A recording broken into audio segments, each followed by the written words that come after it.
Today we're playing a game with the kids called Water Drop, and it's a game where they learn about the hydrologic cycle, how water moves throughout the cycle.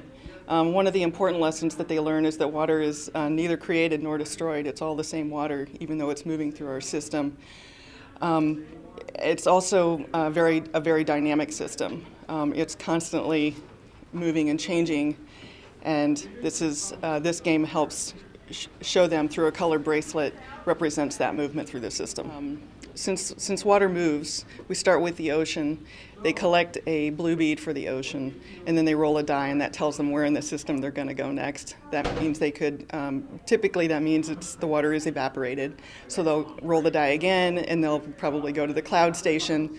From there, water can fall down. It can either stay in the cloud, or it can fall down as precipitation, either rain or snow, for example, snow on the mountaintop. And through the process of collecting these different color beads, they can see the process of water moving through the hydrologic cycle.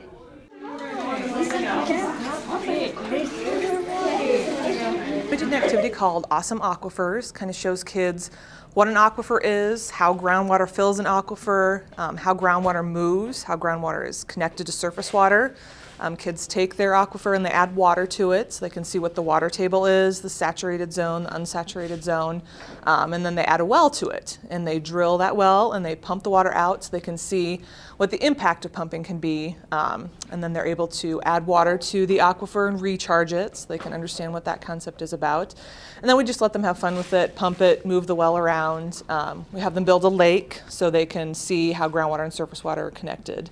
And those kind of things. So it's kind of an aha moment when they can see how groundwater moves and how it's connected to surface water and those kind of things. And then we have them build groundwater protection bracelets where each bead represents a different activity that they can do in their own homes to help protect groundwater, such as using native plants in their landscapes, shutting the water off when they brush their teeth, taking shorter showers, things like that. So it's kind of just a reminder that they can take home and see on their wrist, remind them to do those kind of things in their homes. One takeaway from it, that first groundwater, what it is, that it's not a giant lake or river under the ground surface, that it's the water that's in those tiny cracks and crevices beneath the land surface. Understand that it's a finite resource, that it's not something we can pump forever and that it's going to be there forever. And then hopefully understand that groundwater is the water that they drink, it's the water that grows their food, it needs to be protected. Out and out hand so that way it's ready to move. And put it in your cup.